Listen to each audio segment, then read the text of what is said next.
All right, hello. Welcome to day 6 of SABR Virtual on July 17th. I'm your host for the day, Jacob Pomrenke, and we have an exciting program. We'll be going back in time to hear some fun stories from early baseball history with 2 presentations on teams from the 19th century by Greg Gajus and Brian Engelhardt. One team that is arguably the most famous from that entire era, the Cincinnati Red Stockings. And the other is a little-known upstart from Pennsylvania that had one special day in 1882. Before we get to those, we also have 2 talks in our first hour on the Negro Leagues by Todd Peterson and Bernard McKenna.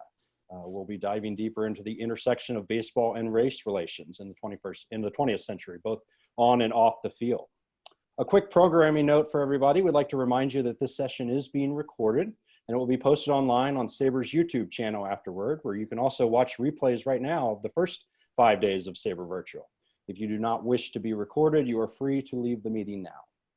In order for us to stay on time today, we'll be taking all questions in the Zoom chat window on the side of your screen.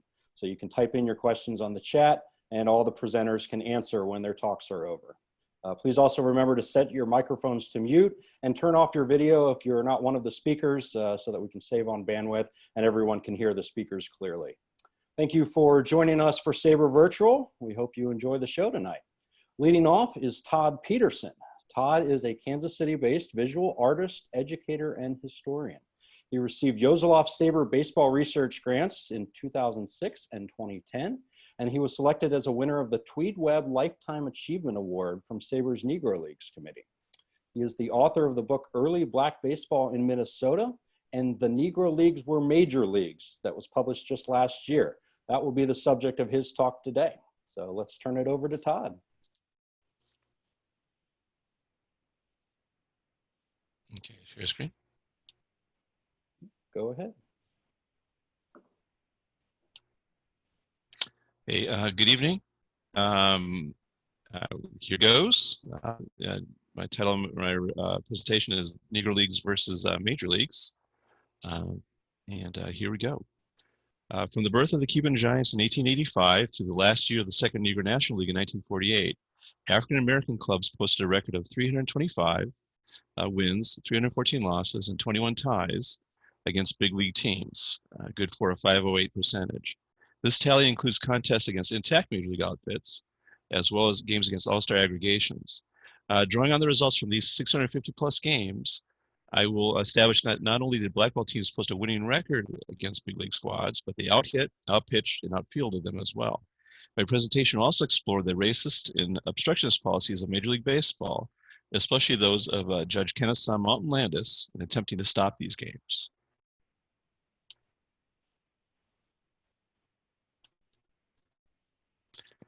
During the 19th century, all black clubs played major league teams over 40 times, going 10, 32, and 1. In October 1885, just a few weeks after their inception, the Cuban Giants grabbed a 4-3 lead on the American Association's Philadelphia Athletics before dropping a 13-7 decision, attributed mostly, according to the Sporting Life, umpire Johnny Ryan's very partial decisions.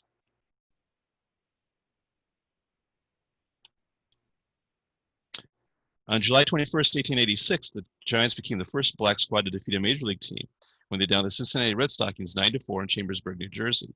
In May 1887, the Cubes nearly upset the eventual world champion Detroit Wolverines before faltering late in an 8-4 defeat. During their first 10 seasons, the Giants posted a 10-27 record against big leaguers, but were deprived of many victories due to biased umpiring. And here's the Cubes record, Cuban Giants record, and the run for average and run against average.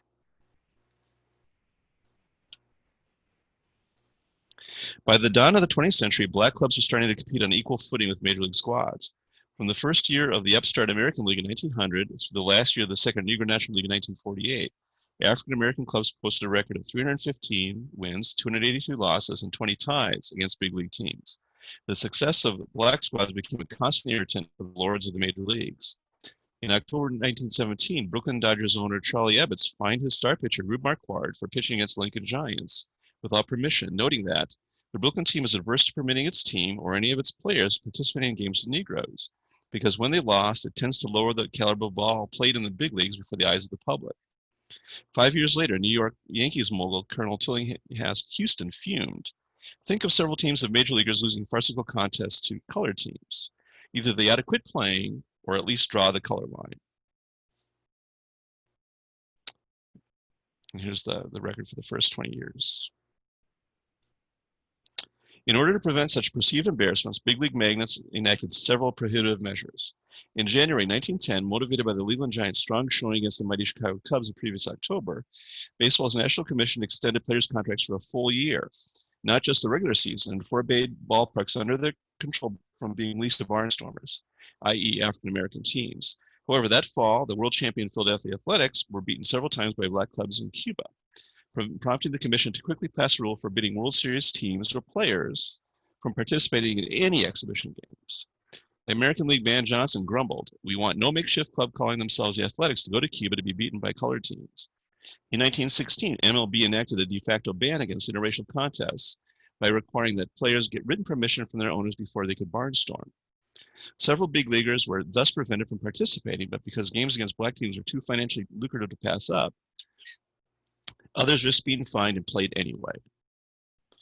As Lincoln Giants shortstop Frank Forbes later noted, they wouldn't let Negroes in the league, but hell, we were very attracted to them in October. And here's Ty Cobb in Cuba.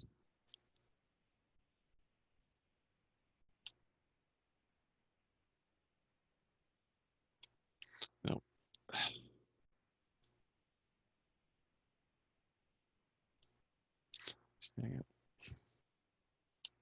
And I'm trying to move this window away, but it won't move away. Sorry, guys. There you go. One of Judge Kenneth Mountain Landis's goals after being installed as a Major League Commissioner in January 1921 was to curb black versus white games. In 1922, the integration obstructionist set a deadline of October 31st as the latest date Major Leaguers could play postseason contests, with only 3 World Series participants allowed to appear at any one time. After black teams posted an 8-3-1 record against the Detroit Tigers, Philadelphia Athletics, and St. Louis Browns in October 1923, Landis insisted that big league barnstorming squads should no longer appear as specific major league clubs, but had or wear their own uniforms, but must advertise themselves as all-star teams. When Negro National League head Andrew Rube Foster complained to the commissioner about the limitation on games between black and white teams, Landis reportedly replied, "Mr. Foster, when you beat our teams, it gives us a black eye." And there's Judge Landis and Rube Foster.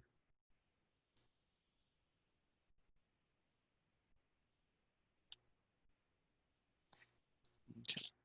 Against intact Major League teams, 20th Century Black Squad posted a record of 47, 59, and 7 for 47 percentage. However, when several undocumented contests are factored in, the Negro Leaguers' overall tally would be equal to or even better than the big leaguers. A 1913 article in the San Francisco Call claimed that the Chicago American Giants once beat the Cincinnati Reds 4 consecutive times at West Baden, Indiana. Black ball pitcher Jesse Hubbard insisted that the Lincoln Giants won 7 straight games from the New York Giants in 1919, while the New York Age, the leading African-American newspaper, reported that the Lincolns posted a number of double victories over the National League Giants that in the fall of 1920. The white mainstream press was sometimes reluctant to record black club successes.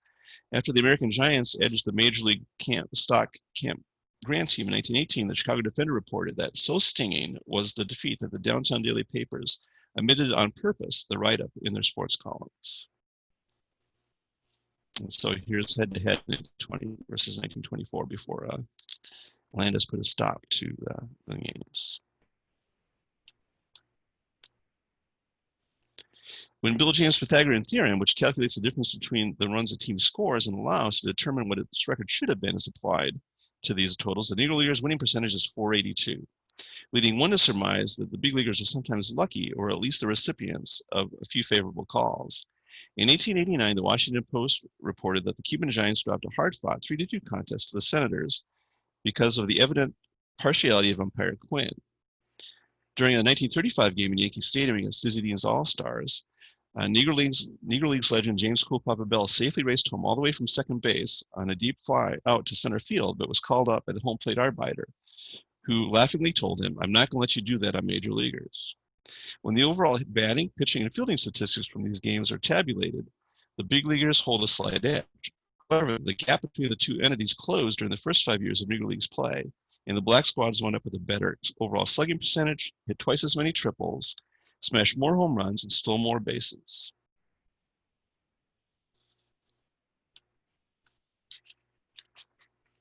After Atlantis' ban on playing intact Major League clubs from playing black squads was enacted, the Negro Leaguers contented themselves with pounding big league all-star teams.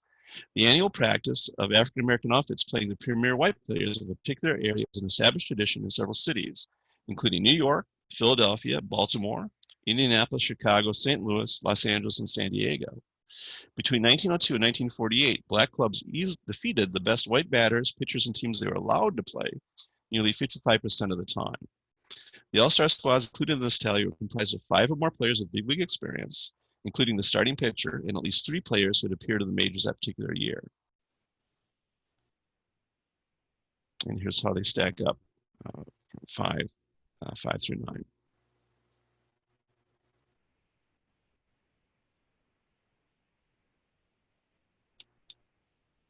It should be noted that the number of big leaguers involved in many of these games is actually higher than the reported total. The major leaguers often resorted to the use of aliases to avoid detection. In October 1933, the Chicago American Giants downed Jimmy Shelton's All-Pros 3-0 in Cincinnati, and the Chicago Defender reported that while only 3 big leaguers, including Leo DeRocher, were laboring under their own names, the entire 9 was made up of National League players. The Defender had noted a few years earlier that these big leaguers fellows like to grasp the Mazuma that rolls in at Strolling Park, but somehow, even with big league ball curtailed, they wish to clutch the green under assumed names. And here's the game write-up. There's Leo DeRocher and a couple of Cincinnati teammates.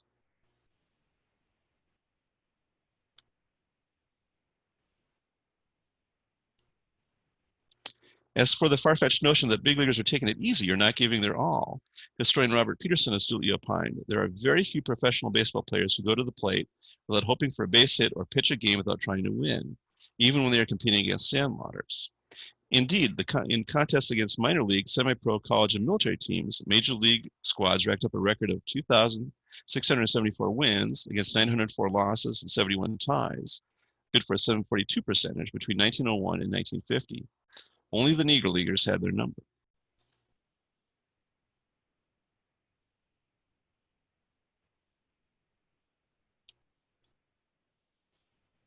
Every important white player of the first half of the 20th century, including Ty Cobb, Babe Ruth, Rogers Hornsby, Joe DiMaggio, and Ted Williams, played against Negro League teams. The black squads defeated the best pitchers Major Leaguers had to offer. Christy Mathewson, Walter Johnson, Pete Alexander, Lefty Grove, Dizzy Dean, and Bob Feller among them. The non-big leaguers on these all-star teams were no slouches either.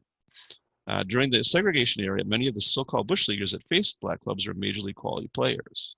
As Bill James wrote of the period in his Historical Baseball Abstract, a conservative assessment is that some of the players who made a living in the minor leagues were just as good as some of those who played in the majors. A more generous assessment would be that some of the best players in the game were in the minor leagues.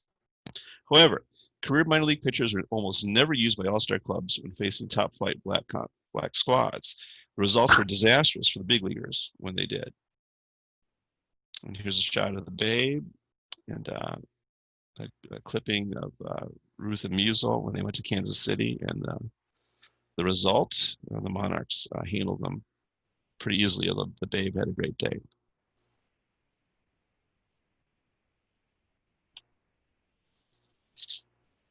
It should also be remembered that not all of the black squads that took on the Major League All-Star outfits were supremely talented.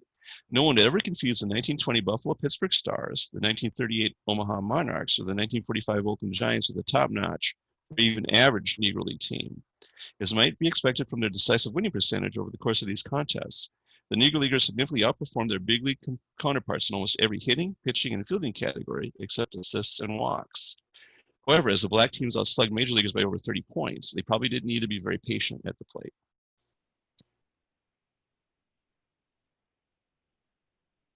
Here's our batting and pitching statistics.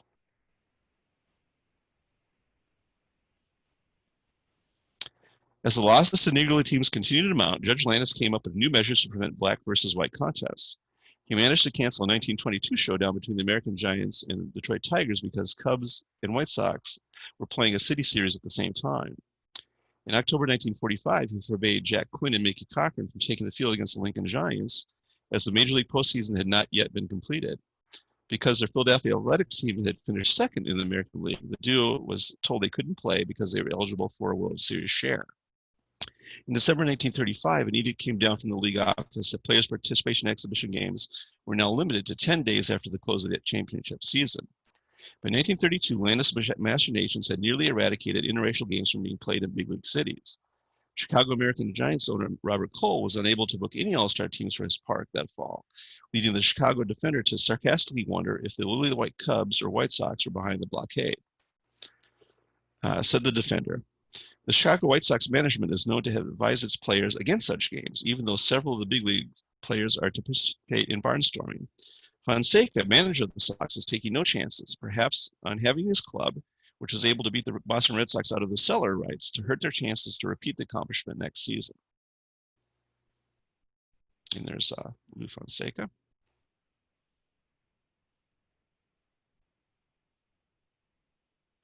When the combined results of the games between Negro League squads and Major League teams of varying composition are tabulated, the black clubs are once again revealed to lead in almost every hitting, pitching, and fielding statistical category. The big leaguers drew more walks and hit 24 more doubles over the course of 477 games.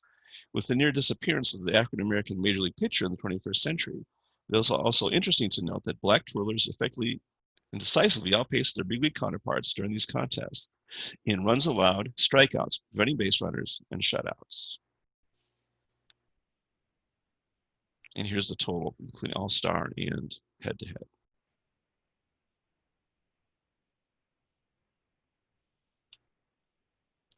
Amazingly, both sides fielded at an identical 951 clip, but the Negro Leaguers turned more double plays. Cool Papa Bell attributed the black ballers' success to their more vibrant style. According to Bell, the Major Leaguers followed the tenets of written baseball and played for one big inning. Negro Leaguers, on the other hand, relied more on unwritten baseball. According to Bell, I think we had a better system than the majors. Whatever it takes to win, we did. When we played the big leaguers after the regular season, our pitchers would curve the ball on the 3-2. They'd say, what are you trying to make us look bad? We'd bunt and run, and they'd say, what are you trying to do that in the first inning? When we were supposed to bunt, they'd come in and we'd hit away. Oh, we played tricky baseball. And there's the fielding stats.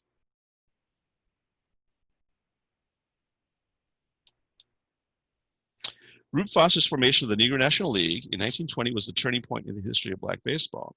Before the NNL began operation, black teams had gone 90, 121, and 9 against white big league clubs. Black teams especially struggled when more big leaguers were involved. Against major league teams and all-star squads with 8 more major leaguers, including the pitcher, black clubs were 37, 76, and 6 prior to 1920.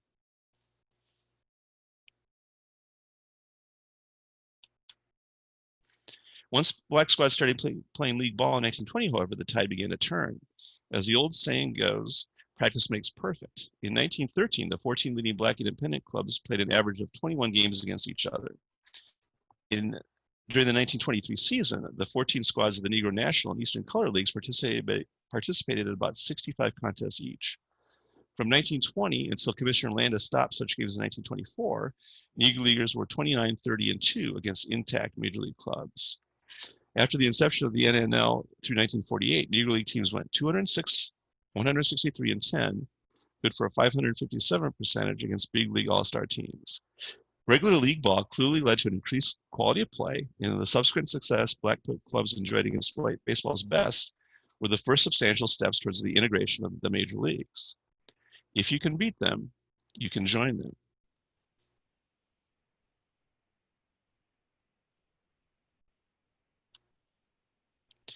Judge Landis died in November 1944, and major league clubs began playing teams with black players again, albeit in Cuba and Puerto Rico. Following World War II, Bob Feller put together a series of MLB all-star squads that racked up a 27-9 record against black outfits, weakened by military service and player defections to Latin America. But these contests were another positive step towards integration, as the high-profile deals between Feller and Satchel Paige drew national headlines and big crowds. The contrarian Feller once remarked, the pre-war Paige is the best I ever saw, and I'm judging him on the way he overpowered and outwitted some of the best big league hitters of the day. Feller also once said, if Jackie Robinson were white, I doubt they would consider him big league material. And here's Paige and Feller.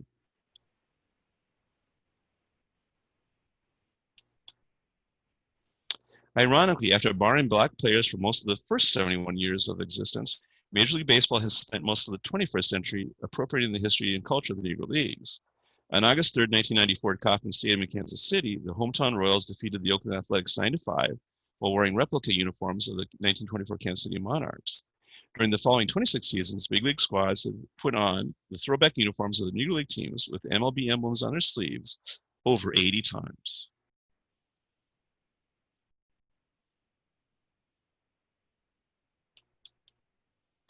Every one of the 16 National and American League franchises in operation between 1901 and 1960 played a black team at some point in their existence. In October 1909, the Leland Giants of Chicago and the Chicago Cubs, winners of the 3 previous National League pennants and of 104 games that year, played a postseason series for the de facto Chicago City Championship. The Cubs took all 3 contests, capturing the second set to in controversial fashion, with Frank Wildfall Schulte scoring the winning run with time ostensibly called and the Lelands arguing with the home plate umpire. All 3 games are hard-fought and close, with the Giants earning the respect, if not the admiration, of the mainstream sporting public. During the first 2 games, the white fans in attendance had urged the umpires to treat the Lelands fairly, or the team should quit playing. In an editorial a couple days after the series, the Chicago Tribune warned about the pitfalls of scheduling black clubs. Said the Tribune, suppose the Cubs had lost the 3 games to the Leland Giants, and by the way, none of the big leaguers' victories were easy. Does anyone here think that there would not be a large number of persons who would have been convinced firmly that the Lelands would be right up there fighting for the National League pennant if they were asked into their organization? It is all right to make money, but let us make it without losing our dignity.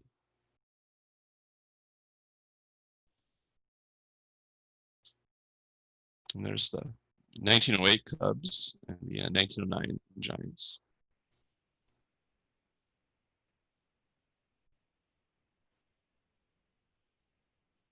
Here's a shameless plug for the Negro Leagues or Major Leagues, with contributions from 14 leading Major League historians.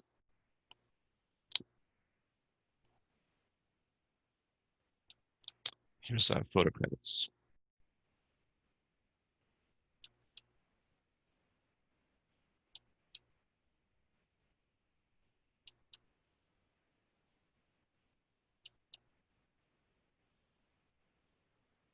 And thank you.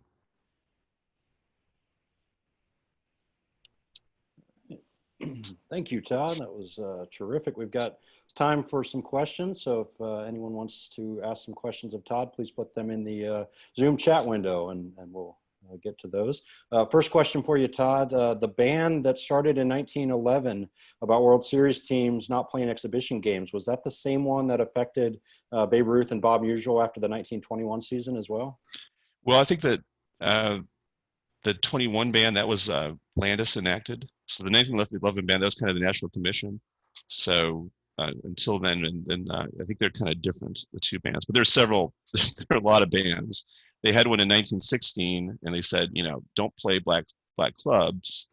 And there was a little, you know, it sort of worked, but you know, the players, you know, these games were really, really lucrative, and so that, and people wanted, I mean, people wanted to see, you know, black players. They wanted to see white players play black players. That's why they were so attractive to people. People would go see them. So they tried their best to stop them, but you know, they couldn't stamp it out.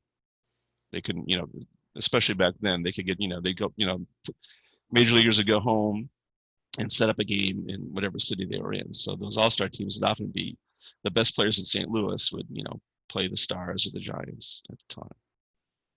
So speaking of making money, another question comes in from Michael Halpert. How are the gate proceeds generally divided in these games between the MLB teams and the Negro League teams?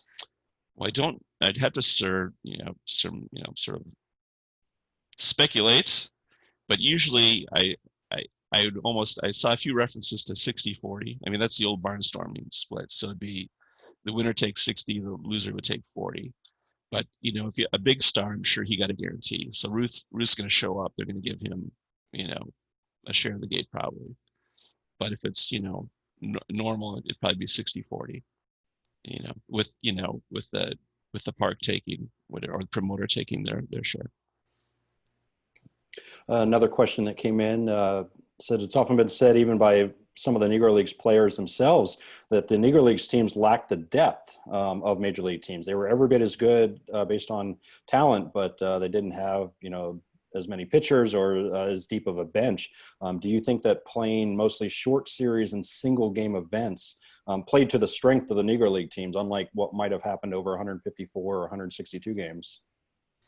Well, it's numbers. It might be kind of semantics. That's true, but I mean, you might have, if they played a longer season, those teams probably wouldn't be as short-staffed. I mean, they wouldn't go in with 14 or 15 players. I mean, you couldn't, you wouldn't have as many teams, probably Negro League teams, but you could combine them and have a full squad of 20 or 25 at the time. They could credit the book that we put together. I think they compete quite well. I'm not saying they win everything, but they would be, they were major league teams. Okay. Another question, did you notice at all, and I know you touched on this a little bit, after the Negro Leagues were more organized by Rube Foster in 1920, did you notice much of a difference in terms of the quality of their play against major league teams after 1920 as opposed to before it? Oh yeah, there's quite a shift. I mean, the record changed quite a bit, and the run differential and all those things improved greatly after 1920. So, I mean, it's, the 19th century was very tough. They didn't do as well. But then around 1900 or so, or even a little bit few years before that, they started, developing players and teams that could compete on an equal basis. And then they really took off after the league started playing in 1920. Okay. And then a question here from Daryl Grigsby, and this has come up in a couple other SABR Virtual presentations over the past week. Based on your research, what are your thoughts on, I guess, the validity of baseball records before 1947 or before the game was fully integrated in the 1950s and 60s, as far as, kind of what they mean today? Well, that's the hard part. I think it's kind of sad. What I'd like to do is I think MLB ought to recognize NLB and just bring them into the fold, and then you got all the records together. And you can say everything before 1947. You had your MLB, which was segregated, and you had the black league. So I say bring them on in. They'd be my call, because I don't know when you draw the line, because there was the after, even when baseball was integrated, not everybody integrated, and there was the 3 players at a time rule. Nobody had, nobody would play more than 3 black players in a lineup at one time. So there definitely was, limitations to integration. So I'm not sure when you open it up. Do you say you might want to say 1969. I mean, I don't know when you would draw a line there, but I just say, that's one of our hopes. Just bring them on in. They were major leagues. Recognize them. Open up the record books, and just you just note that before 1947, MLB was segregated, and for the most part, and here are the Negro Leagues. So Perfect. There'd be more statistics. There'd be more for saberticians to do. There'd be a lot of comparisons we could do. So I think open it up. It'd be great. That's great, Todd. Thank you very much for your time and for your presentation. Hopefully we will find out more statistics and records about the Negro Leagues. I know the seamheads.com has a terrific statistical database run by a bunch of SABR members. So we'll see what else is out there. Well, I think that's the myth. I mean, that the numbers are out there. They are. The numbers are out there, and we're getting more every day. So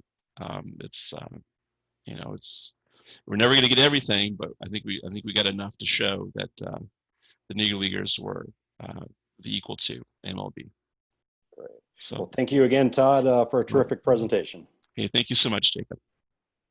All right. Before we move on to Bernard McKenna, I want to let everybody know that during SABR Virtual, we have a raffle for a chance to win a lineup card autographed by Tony Gwynn, a Hank Aaron vintage figurine from Heartland, limited edition prints of Lou Gehrig and Old Yankee Stadium, and other baseball memorabilia prizes. You can go to the SABR website and buy a $5 raffle ticket that entitles you to a chance to win any one of these prizes, which will be drawn at random and announced during the final SABR Virtual session next week on July 26th. So go to sabr.org/virtual-meetings to find the raffle and buy your ticket and win a prize.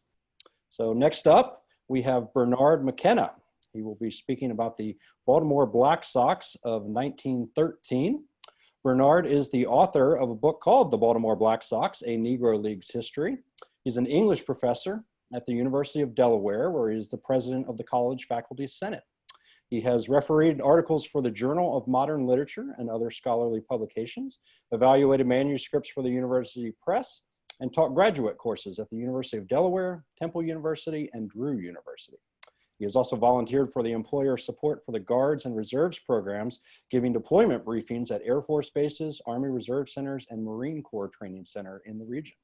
He also is the founder of the SABR Baltimore Babe Ruth chapter, serving as the chapter's first chair and later as secretary. So give it away, Bernard. Thanks, Jacob. Thank you all for coming. I'm in awe that in a typical academic conference, I speak to maybe 6 to 10 people. And I'm not as thrilled with the all-star lineup that I'm on the panel with. Todd, thank you for a wonderful presentation.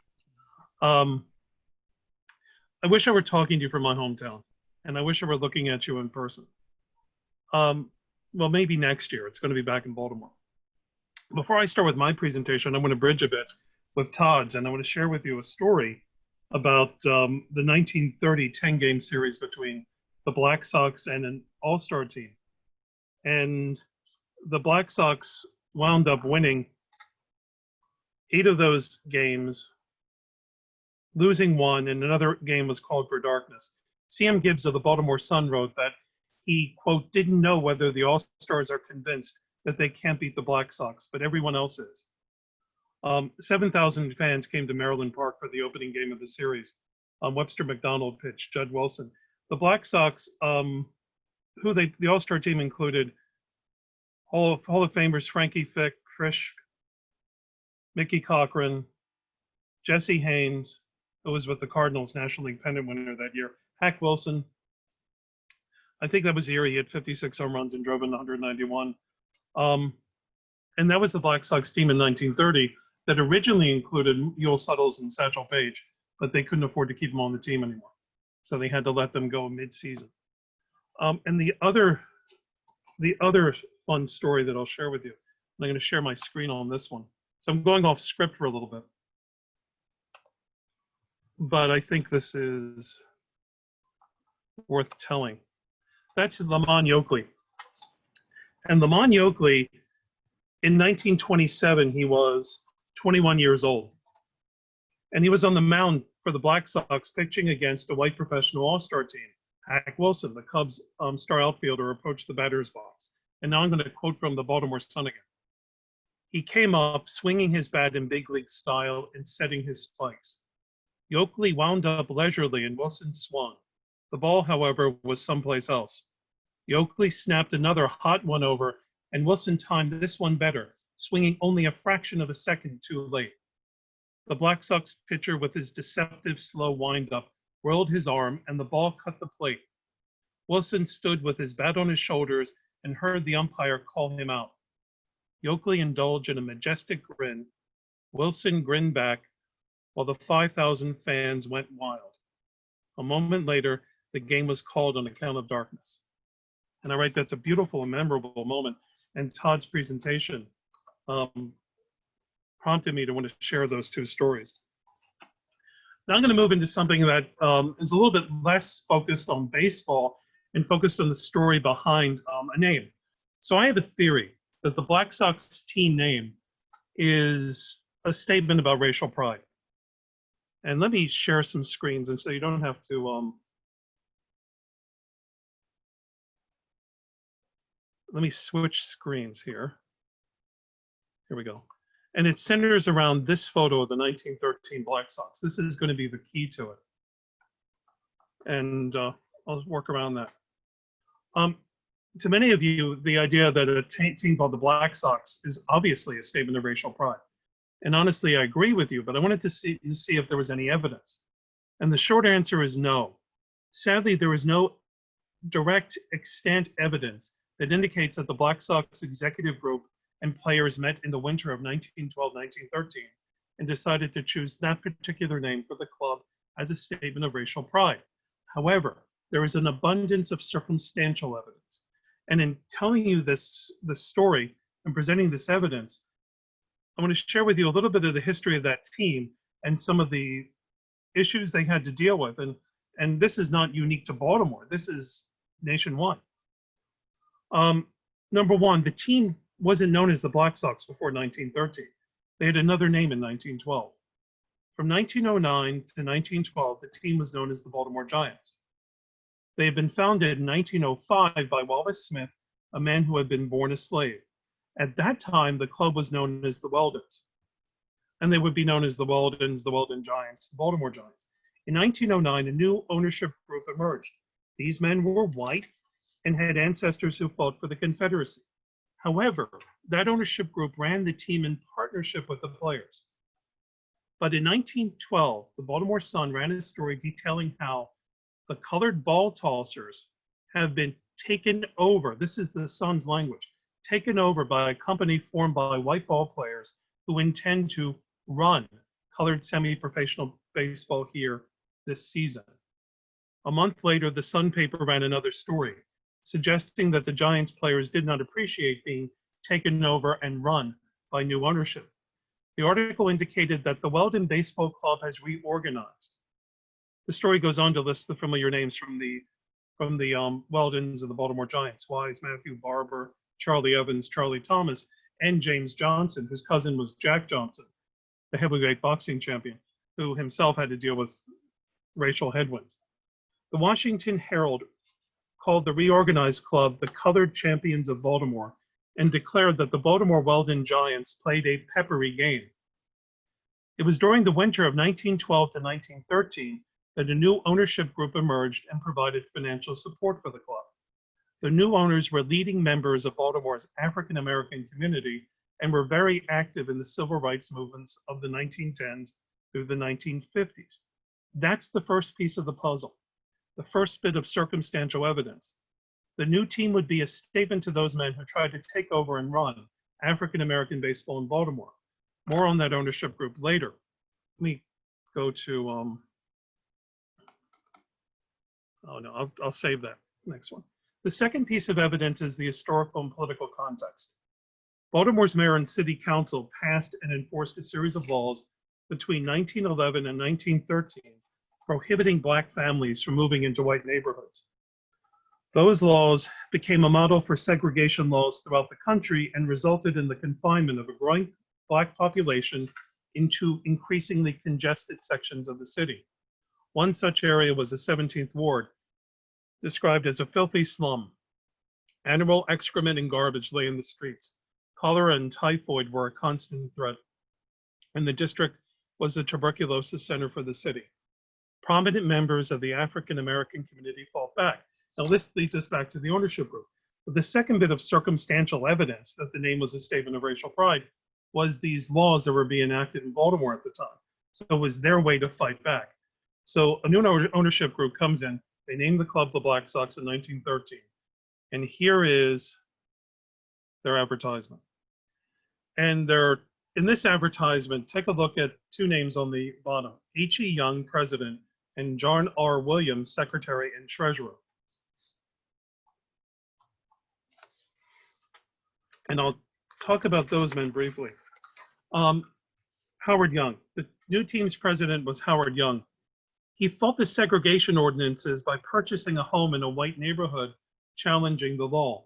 The front page of the Afro-American read, "Dr. Young expects all to help." And here is a photo of Dr. Young from the Maryland Historical Society.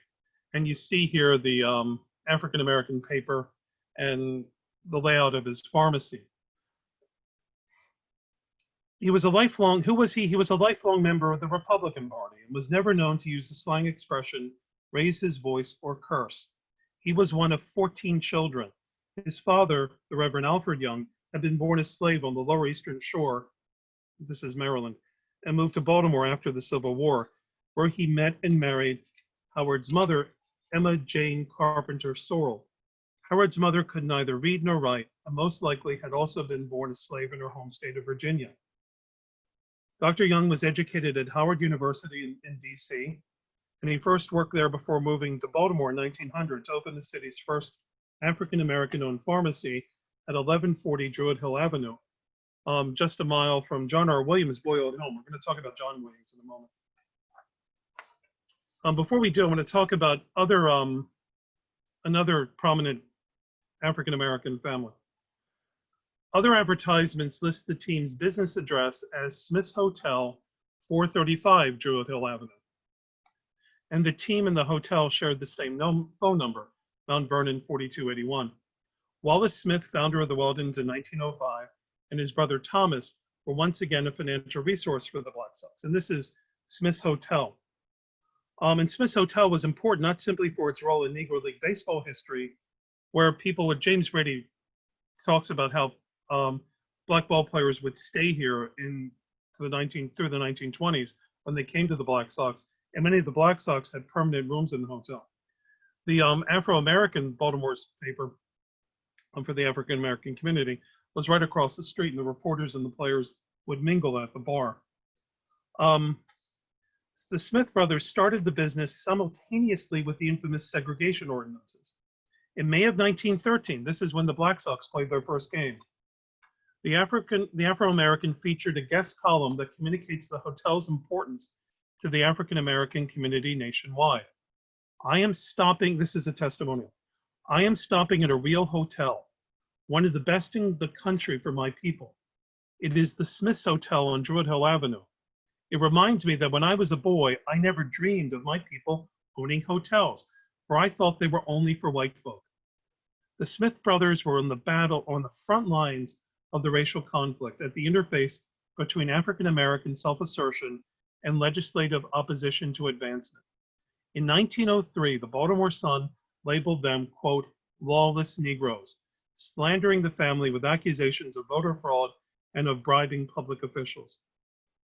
The final membership of the owners group was John Williams, which leads us back to the team photo of 1913.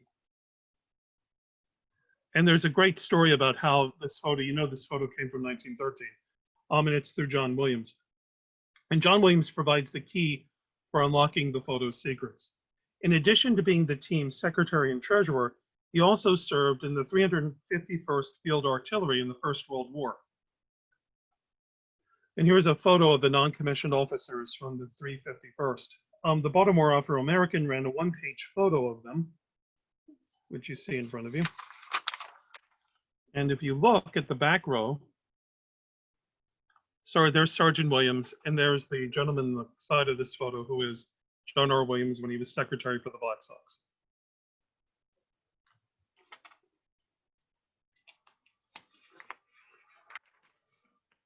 Who was John Williams? Why the Black Sox is the team's name? First, the man. Service records show that John R. Williams was born on July 1st, 1892, so he was 20 and 21 in 1913. Census records tell us that he grew up in a row house at 1627 Druid Hill Avenue. You'll notice the theme, that Druid Hill Avenue is the center for what was called Black elite culture without the negative connotations of the word elite. He lived there with his father, J. Williams, his maternal grandmother, and 4 sisters. His grandmother, Henrietta Brown, was still working as a housekeeper in her 60s in order to help support the family. His father, a widower, worked as a waiter. Henrietta Brown could neither read nor write, but the 1910 census tells us that all 5 children, ages 13 through 19, attended school and were fully literate. This is unusual at the time for Baltimore City. My own grandparents, my great-grandparents, not all of them could read and write in 1910. They were Polish immigrants. And I thought it must have been a tremendous sacrifice for the family. At the turn of the last century in Baltimore, most teenage children, especially daughters, would have been working to help support the family. Now, this to me is a crucial piece of evidence, because you see the sacrifices the mother made and the father, and you see Howard Young's parents who were slaves, and Wallace Smith, who was born into slavery. Baseball then for them, an involvement in baseball wasn't simply because they enjoyed the game. It was partly for John R. Williams in particular because he loved the game, but it was much more than that too. And that the game's business offices were on Druid Hill Avenue also casts light on my circumstantial case. John R. Williams graduated from a place called Baltimore High School, which was an African-American school for boys. And this is a quote about the school. The school was housed in a proper building and fairly well equipped. The entire faculty consisted of able and efficient colored instructors, using the language of the day, and they had been put in charge of the school. The faculty reminded students of the obligation that their education entails for every member of their race. They were told to see themselves as no better than the masses who had not enjoyed such educational advantages, but instead to bring their superior training and knowledge to bear on the practical matters of everyday life. Basically, it instilled in them an evangelical zeal to teach and to educate. John R. Williams took that responsibility seriously, and even though he was only associated with the Black Sox in 1913, his influence, I believe, can be seen in the team's name and can be measured in the news stories and advertisements that appeared in the local papers during the Black Sox inaugural season. His education and background suggests that he consciously used the words colored professional in the advertisement. So let me go back up to show you the advertisement again.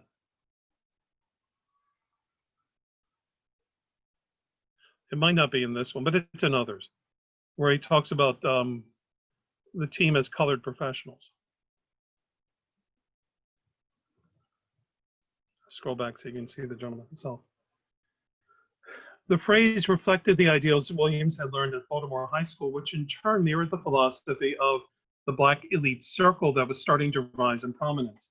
It was a belief system that advocated merit-based recognition for every American of color, negating a false line, I'm quoting here now, a false line of reasoning that white supremacists gave against racial equality. In an echo of the values taught at Baltimore High School, the Black elite would energetically take on the role of leaders of their race.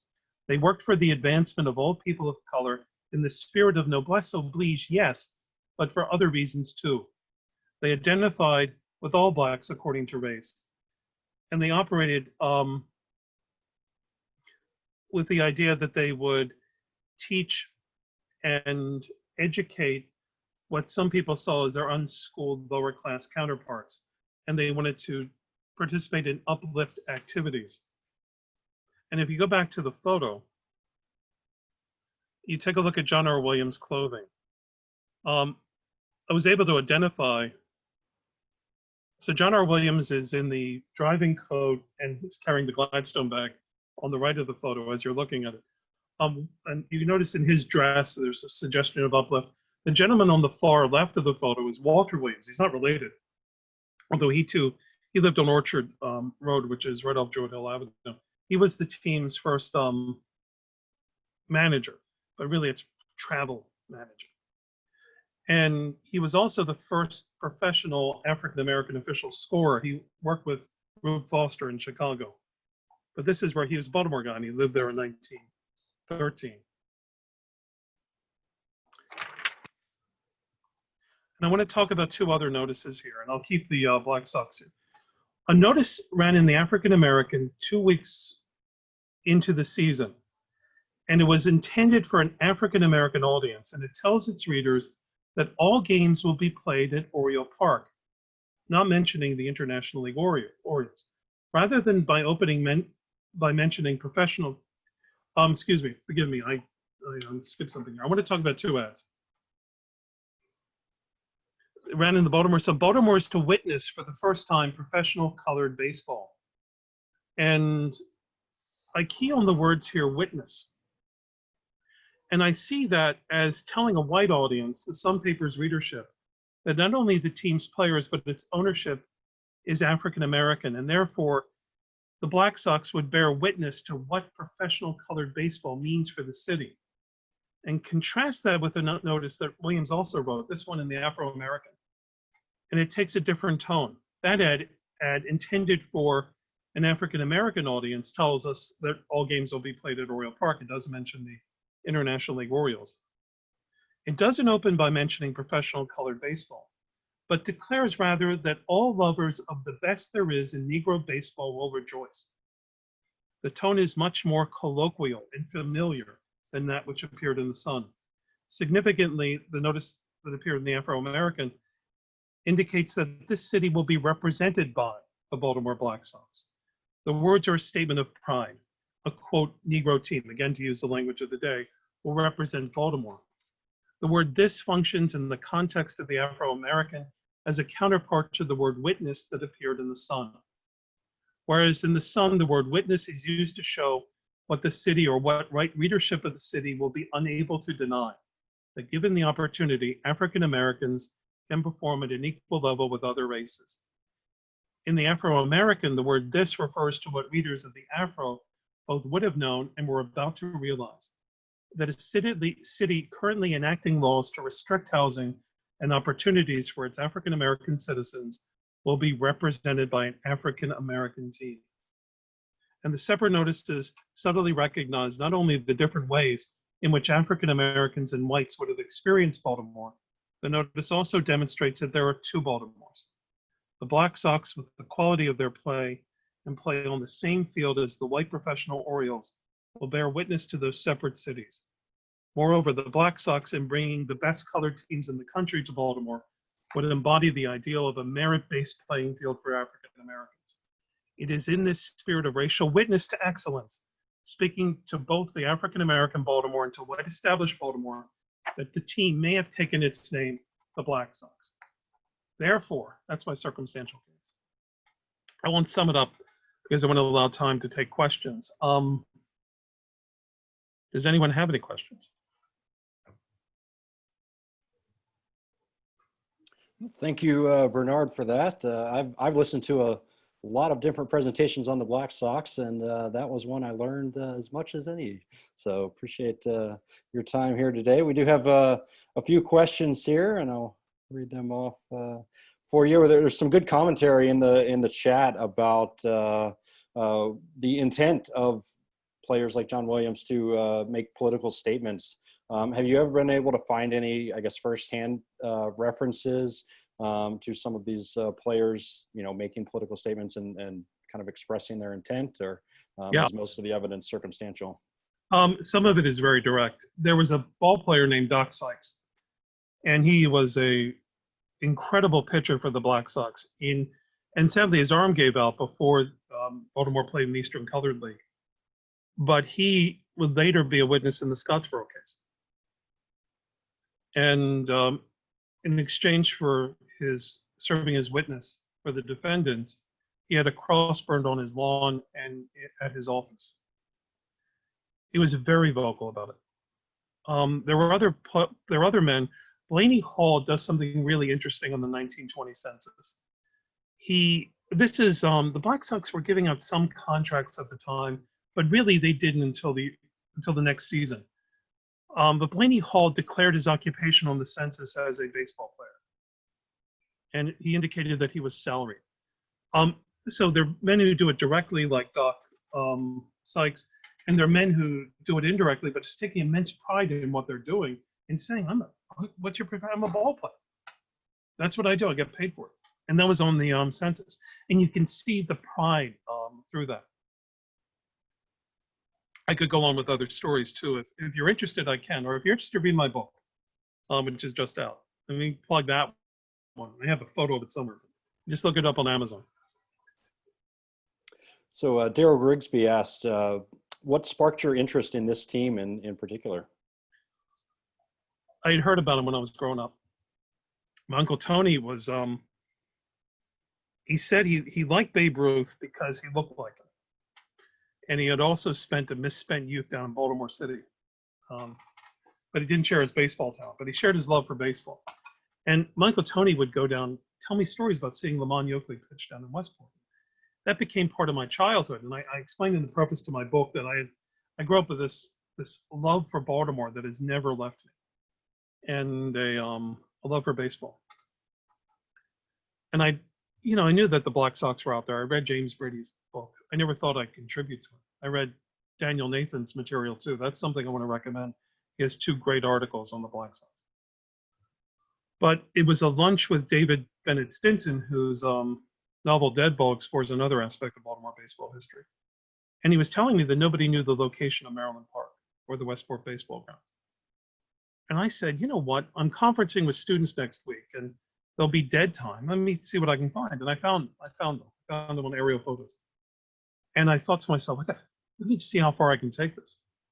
And as a consequence, 7 years later, the book's published, and it was just a labor of love. I love Baltimore. I love baseball.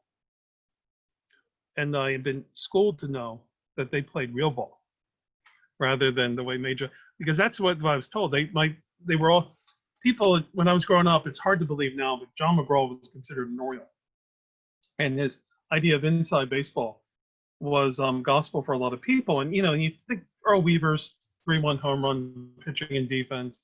Well, McGraw was for pitching and defense too, but he believed in playing small ball, inside baseball. Todd talked a little bit about that. And well, they played real ball. So a question coming from George Robinson. We know, certainly Baltimore had some great Negro Leagues teams later on with the $1 Million Infield and others. How good were these Black Sox as a team? That was them. I mean, well, if you talk about the Black Sox in 1913 to 1922, they're the same franchise that would play in 29-30. And I think I'll talk about the 29-30 team. I think that team could beat anybody, any comers, anywhere. Philadelphia A's, New York Yankees, New York Giants, anyone. And if you take a look at that team, and even taking a look at the first all-star team from the Negro Leagues, almost all of them played for Baltimore in 1929-30. How good were the Black Sox between 13 and, say, 22 before they emerged in the ECL? Some of those teams were marvelous. They won the color championship of the South many years in a row. They, after 1917, when Charles Spedden bought the team, he made a point of playing white semi-professional teams and Major League All-Star teams, and they held their own. They played really, really well with them. I think the team with Doc Sykes as the ace might have been the best of those teams, and Blaney Hall and Charlie Thomas and Charlie Evans. And these are names I wish everybody knew. I wish they were household names. Joe Louis was on that 1913 team. He's in that photo, and he played through 1934.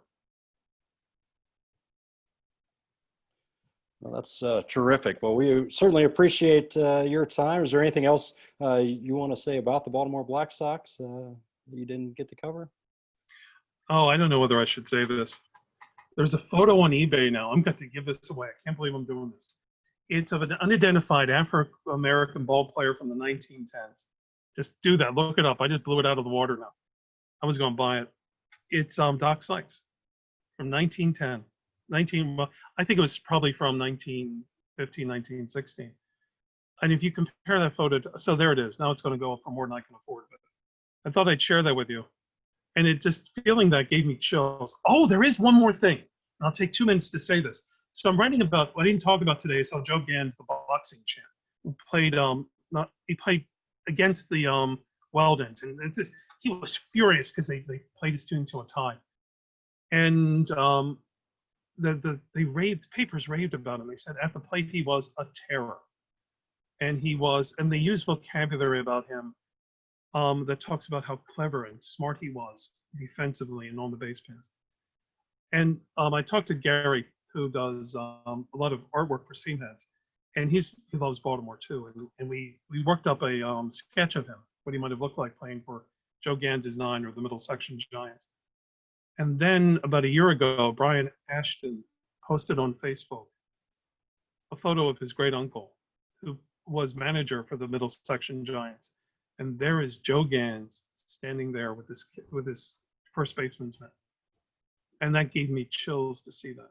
So if you have an opportunity to, it's in the book too, that photo. If you ever have an opportunity, it's amazing stuff. Terrific. Well, thank you again, Bernard. Hopefully we get a chance to hear a second part of this presentation in Baltimore next summer. But appreciate your time today at SABR Virtual. Thank you very, very much. All right. Before we move on to the next presentation, I want to let everybody know that during SABR Virtual, the University of Nebraska Press is offering a 40% discount and free shipping on hundreds of great baseball books, including SABR's upcoming 50th anniversary anthology called SABR 50 at 50, edited by Bill Nallen. That is available for pre-order now at the University of Nebraska Press website. You can also find the discount code for the 40% off sale in your This Week in SABR newsletter that was sent out earlier today. And again, the next couple Fridays. The offer is good until August 15th. So to please take advantage of that if you would like to add to your baseball book collection. So our next presenter is Brian Engelhardt. Brian is a native of Reading, Pennsylvania, where he resides with his wife, Suzanne. And he is the author of Reading's Big League Exhibition Games and a regular contributor to the SABR Bio Project and the Berks County Historical Review. So Brian's presentation today is on a game in October 6, 1882, called The Third Time is the Charm, as the wild and crazy Reading Actives defeat the dismal Baltimore Orioles after 2 lopsided defeats. So Brian, looking forward to your presentation.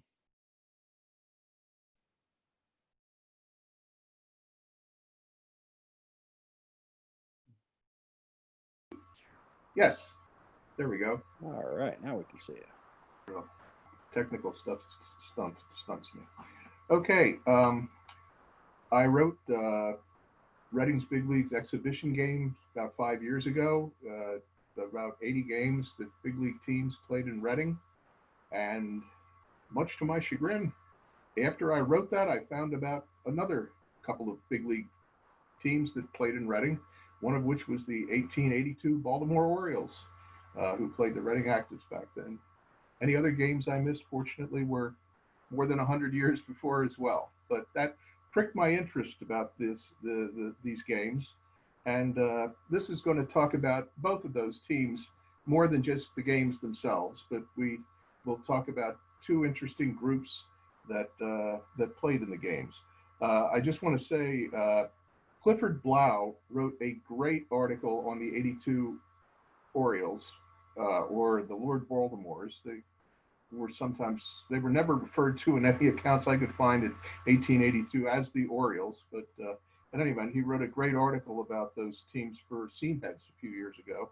And David Nemec's books were very helpful, particularly the Beer and Whiskey League, in the background on the American Association. So it's a window, looking at these games and these teams, I found it as a window of baseball the way it was played at that time. And so I guess I should share my screen, shouldn't I? What do I do to share the screen? There we go. And here we go. There we go. Okay.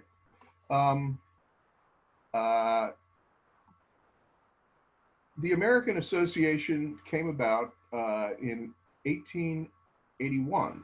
A very celebratory headline was in the Cincinnati Enquirer. Even though the meeting was in Philadelphia, there was no more appropriate a birth notice than the headline in the Cincinnati Enquirer proclaiming that the name of the league it's been born is the American Association of Baseball Clubs, a constitution which is favorable in its policy to the old league and the player.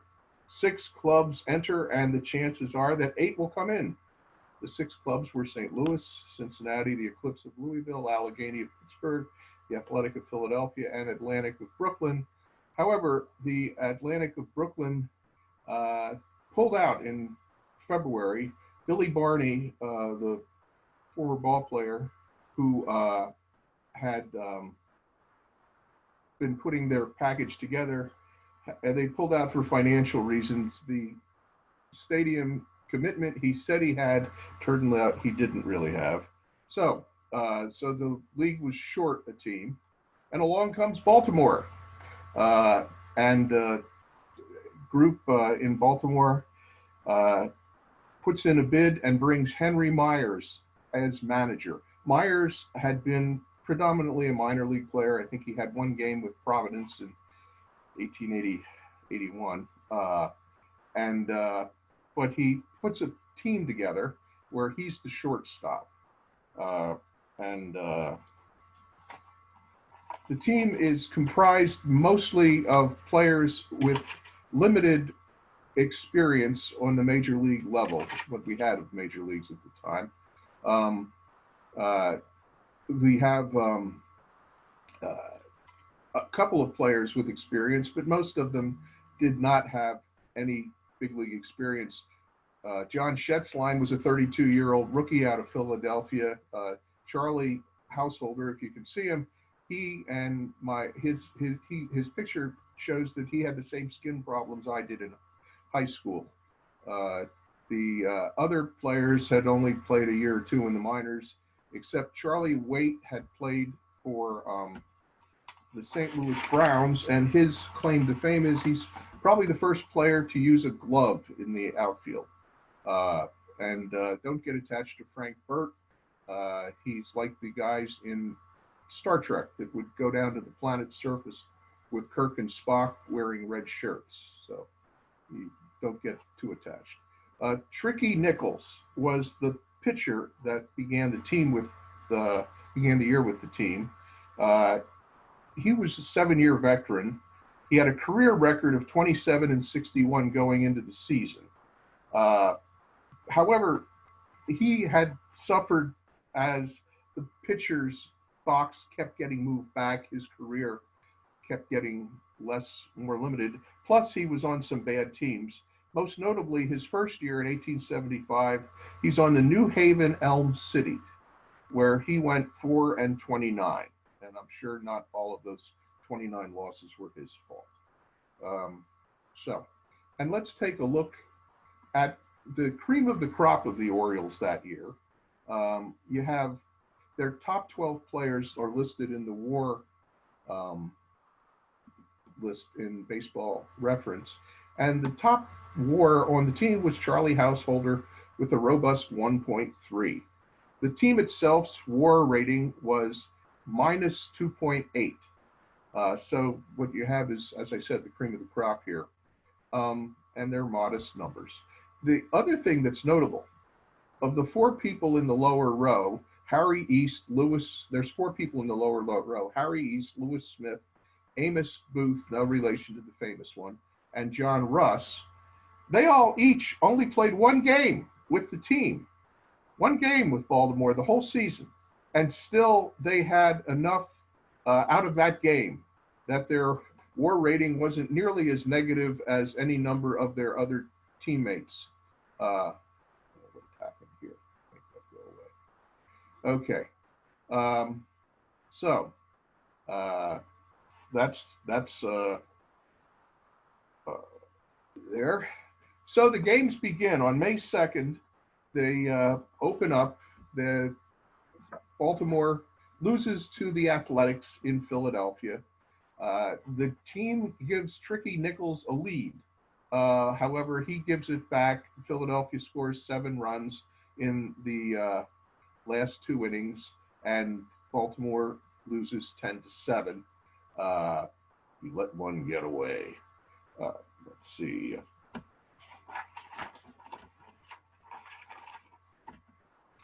The next game they lose. The pitcher for the Athletics, was Samuel Doc Landis. He won that game. He had been the starting center fielder for the Athletics in the first game.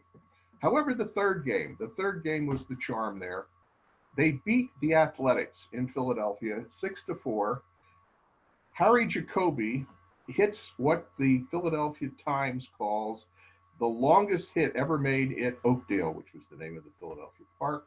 And he has a home run and scores 3 runs. He's the star of the game. Notably, after losing this game, the Philadelphia team lets Doc Landis go. The comment in the paper was he pitched very wildly. They let Doc Landis go, and 2 weeks later, he signs with Baltimore and becomes their #1 pitcher. He leads the league in losses in the course of that with 28 losses, one of which was the loss to Baltimore when he was pitching for the Athletics. But in any event, he still was the best pitcher on the team. The rest of the staff went 17 and 41. So we move along. They are on the road, but now they're home. The home opener, May 9th, 2,500 in Newington Park, which there are no pictures of Newington Park that I could find, and that I looked at several sources and they said, no, there's no pictures left. Anyway, but more people than that watched from the outside on wagons and rooftops, which was a problem all year. They lost the home opener. They lose the next 6 games in the homestand. Ultimately, they finish the season, the month of May 3-11. Okay, 3-11, and then they really get bad. But one of the things, Bill Weiss finds a good job in Washington. He leaves the team, so they hire the young Nick Scharf. Yes, that Nick Scharf as their center fielder. Scharf, during the 10 games he's with the team, hits a home run, a triple, a double, and a couple of singles. So he kind of hits for the cycle during his time there.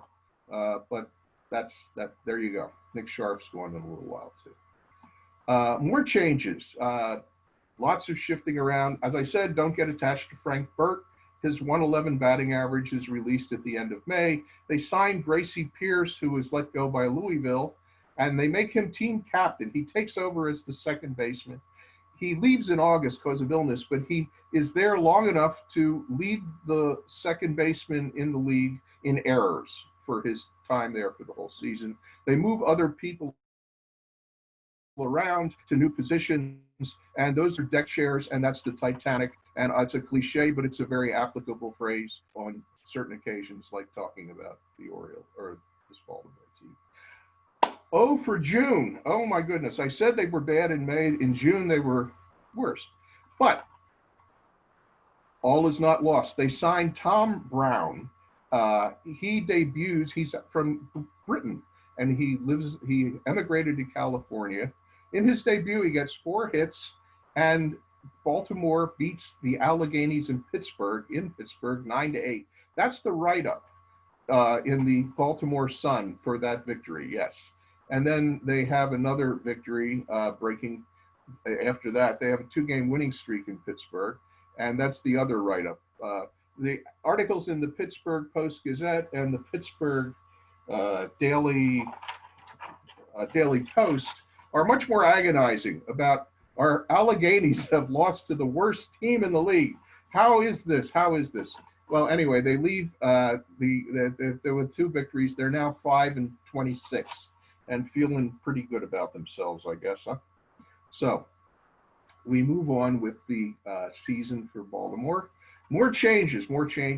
Bill Wise comes back. Tricky Nichols is released. He has gone 0-12 until he wins a game July 11th against the Cincinnati Redlegs. And then 2 days later, now he's 1-12, they release him. I guess they didn't like the winning percentage or whatever. Monk Klein is signed. He's a left-hander who they play at third base and second base. He seems to do okay. They put him in center field. Bill Smiley is replacing Pierce after Pierce leaves with illness. And lo and behold, with these new players and the turnover, they go a period of time, they win 11 games, they lose only 10, and they are playing winning ball, and then they say, oh yeah, we're us, and they go 5-18 the rest of the way. So 2 games of note come up. One, in a game on June 28th, Cincinnati, it's 0-0 after 9 innings. In the 10th inning, both teams score 4 runs. Then there's a rain delay. Doc Landis has trouble handling the ball, so Cincinnati scores 11 runs in the top of the 11th, and they win 11-4. It's 15 runs in extra innings, which the sources said that it still stands as a record for baseball as the most runs scored in extra innings. How about that? So they're part of history there. And then Pittsburgh, and I note I'm spelling it without an H because this was the time that Pittsburgh spelled it with just a G, and they were proud of it. September 5th, the Baltimore team comes back to town to have a game against the Alleghenies there. The one thing that didn't arrive with the team was their uniforms. So they played 5 innings in their street clothes. With their street clothes on, the Alleghenies had a 3-0 lead. Once they got their uniforms in the 5th inning, they changed and they outscored the Alleghenies 1-0 the rest of the way. However, it still ended up as a 3-1 loss. It's referred to as the uniform game. So, all right. They end the season September 30th in last place. What a surprise. With a loss to Philadelphia Athletics. It's an alpha and omega thing. They start in Philadelphia, and at the end, Philadelphia's in Baltimore. It's a grim night, I guess, except Charlie Householder gets a $25 award from friends of his because of his fine job as a leader on the team. They don't mention that he had that 1.2 WAR rating that led the team, but anyhow, so Charlie at least was happy that night. Just a quick review of how bad were they, Johnny, to get back to Ed McMahon's favorite. Anyway, aside from the other things at the top of the screen, they had more losses at home than they had on the road, which is a mark of truly a bad team. They were the worst team in the league in hitting, pitching, and fielding. So they covered all the bases, or didn't cover all the bases in fielding or whatever. They 4 players tied for the team lead in home runs with 1 each. And finally, Charlie Waite's 157 batting average is supposedly the lowest ever by a regular outfielder. Bad they were, Johnny. Now let's talk about the Actives. We've talked about Baltimore. The Actives were an independent club in Reading that, go away here. How did that come? The independent club in Reading, they started playing in 1871. That's a picture taken in 1875. In the middle is a fellow named John Mishler, who was their manager and was a very successful music entrepreneur in Reading. They went on tour in 1876 and toured the country, did well, and they were so good that the team, a lot of the better players, became professionals after that, and the Actives broke up. So in 1882, they're putting the Actives back together. Businessmen in Reading said to John Mishler, hey, can you put the Actives back together? And so he says, I'm getting Sam Field, who had been a member of the Actives in 1876. He had also been Cherokee Fisher's catcher on the 9 and 76 Cincinnati Reds. But when Cherokee was released because he had problems with the bottle, Fields was released and then came back to the Actives, played with the Actives.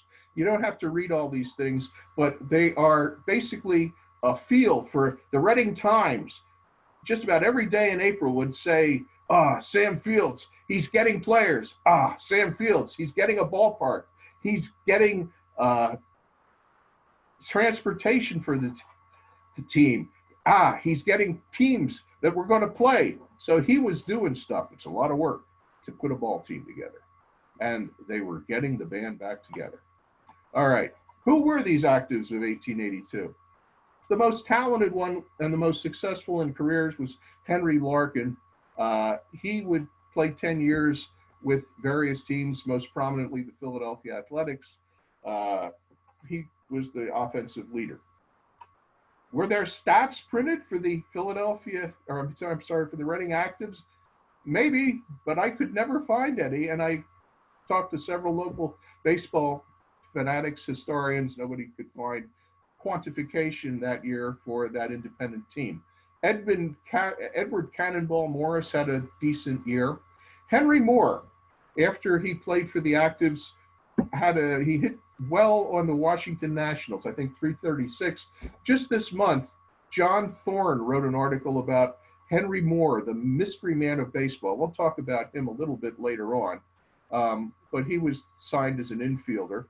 Frank Heifer was the second Reading native to become a major leaguer. He played for the Boston Red Stockings in 1875. Jake Goodman, when the season started, was playing for the Pittsburgh Alleghenies, but he was enticed to leave the Alleghenies and come back to Reading. The shortstop was Augustus Albert, who played for several teams. And finally, the pitcher was a young pitcher, Harry Shadow Pyle, who wouldn't really earn the nickname Shadow for several years, but it's such a cool nickname, I want to use it as much as I can. He had no relationship to Lamont Cranston, the real Shadow. And he would play with the 1884 Phillies and the 87 Chicago White Stockings. But the year before, he pitched the championship game. He was 18 years old for the Reading City Championship, and he won his position with the Actives by virtue of that.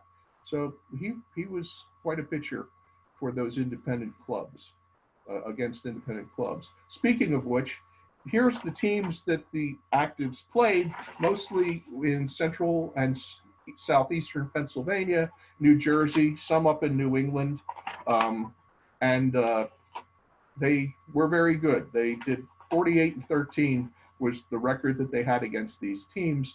They also played major league opponents that year. They had a record, including the 2 games that they lost to Baltimore and the 1 game they won. Spoiler alert, I'm sorry about that. They had a record of 3-8. They also played the League Alliance, which was not quite a major league, but they sucked when they played those teams. They were 0-6. The teams they beat in the, aside from Baltimore, they won against Detroit, and they won a game against the St. Louis Brown Stockings. Moving along. So they've scheduled this game in the middle of September against Baltimore. It's scheduled for September 12th, and then another game the 13th. And what happens the weekend before they beat the Harrisburgs in a game on a Saturday night, and some of the boys get together at Fairview, the Fairview Park in Reading, and I guess alcohol was involved. But as the account in the Reading Eagle says, Pyle commenced a dispute with Henry Moore, the second baseman, and that he inflicted a wound on his cheek by biting him. So he said, turn, not bite.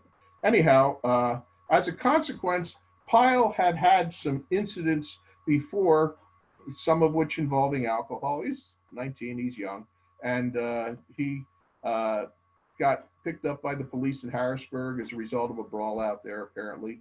And so he's dismissed, dishonorably discharged from the team. So there, and they're going into this game with Baltimore, these games in September. And what do? Well, you pick up Charlie Bone, who had been released by Louisville. That's Bone there. And you get the snot beat out of you, as they used to say.